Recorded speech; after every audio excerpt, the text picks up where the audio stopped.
ज्ञान आता है तो भी आत्मा में मन को कंट्रोल करने की शक्ति नहीं आती, क्योंकि मन ऐसा है, बेलगाम घोड़ा है। अब मन को कंट्रोल करने के लिए, क्योंकि मन को जीत लिया तो सब कुछ जीत लिया ना।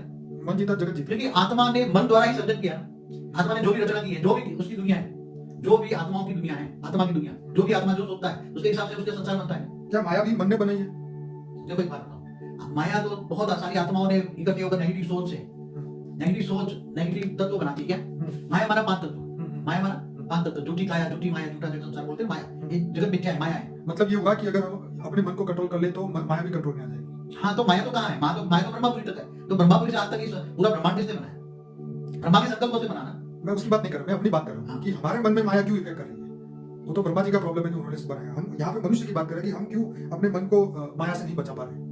देखो, एक तो सबसे किसी भी ज्यादातर आत्माओं को ज्ञान नहीं है कि ये माया है। माया माने झूठ है। कॉमन सी बातें नहीं है, बात में वायुमंडल ही तमो प्रधान है। क्या है? ठीक है। आज की सभी आत्माओं का स्टेट तमो प्रधान रखते हैं। आत्मा सतो रजो से तमो प्रधान रखती है। ठीक है। जब सतयुग में सतो थी आत्मा, तब उसकी सोच अच्छी थी। तो इसका मतलब क्या सतयुग में भी कर्म बनते थे? सतयुग में सोच तो होती थी ना, कोई बिना सोच वाला सतयुग था। ओके। सतयुग में भी सोच थी, मगर वहां सतयुग में सतो प्रधान थी, सोच सतो प्रधान थी। ठीक है। मतलब दुख की बात नहीं थी, पर सुख के हर संकल्प थे।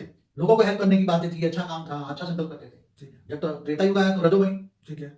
अब जैसे द्वापर में आया तो तमो प्रधान बनती गई, क्योंकि द्वापर से लड़ाई झगड़े हुए ना। तो आप क्या तो मनुष्य ये कर सकता है कि तमो प्रधान दुनिया में कलयुग में बैठ के सतयुग के संकल्प अभी बैठ के कर सकता है? क्या उसके बस में है या नहीं? मन को कंट्रोल कर, देखो मन को कंट्रोल करने के लिए लोग सन्यासी पहाड़ों में चले जाते हैं ना, घर छोड़ के चले जाते हैं ना। ठीक है। क्योंकि यहाँ तो किसी को देखते ही उसकी जैसे बुद्धि हुई टीवी में, उसकी बुद्धि में कोई किसी का संकल्प भी आया, टच भी हुआ, तो भी वो निसंकल्प नहीं बन सकता।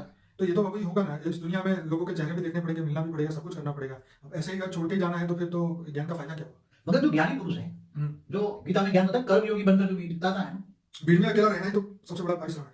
तो भीड़ में अकेला कौन रह सकता है? ज्ञानी पुरुष। ठीक है। ज्ञानी पुरुष भीड़ में अकेले रहकर आत्मस्वरूप में स्थित होकर जो उच्चतम एवं परम धाम में परमात्मा से हर वक्त याद करते हैं, तो न उसकी सोच चलती है, न उसका संकल्प चलता है, मन शांत रहता है, उसकी बुद्धि एकदम दिव्य बुद्धि होती है, और वो किसी से फालतू बात में सोचते भी नहीं। सोचने के लिए भी सोचते हैं लोग। क्या आपने कई बार कहा है कि जब कुछ भी काम ना हो तो निसंकल्प रहो। तो निसंकल्प कल्प रहेगा। जब मन को तुमने बुद्धि, तुम्हारी मन कहाँ लगा दिया? परमात्मा में। ठीक है। तो परमात्मा में उच्चतम परम धाम में मन चला गया और तुम खुद आत्मस्वरूप में हो। क्या तो आत्मस्वरूप में हो तो तुम्हारी चीज क्या बन जाएगी? देखते हुए नहीं देखते, तुम्हारे सामने कोई भी आ जाए, कोई बंदूक लेके भी मारने आ जाए तुम्हें, तुम्हारे कर्म सामने आए, कोई बंदूक मारने लेके आ जाए, मगर तुम उसको एक ऐसे ही तुम्हें ज्ञान हो जाएगा, मुझे मेरा कर्म सामने आया है, मगर वो तुम आत्मस्वरूप में हो तो भयभीत नहीं होते, तुम क्या निर्भय हो जाते। वो कुछ नहीं कर पाएगा, तुम्हारे संकल्पों में इतनी शक्ति है। अच्छा, वो कुछ नहीं कर पाएगा, वो शांत हो जाएगा और वो उसकी गोली नहीं चलेगी और पैरों में गिरकर चला जाएगा।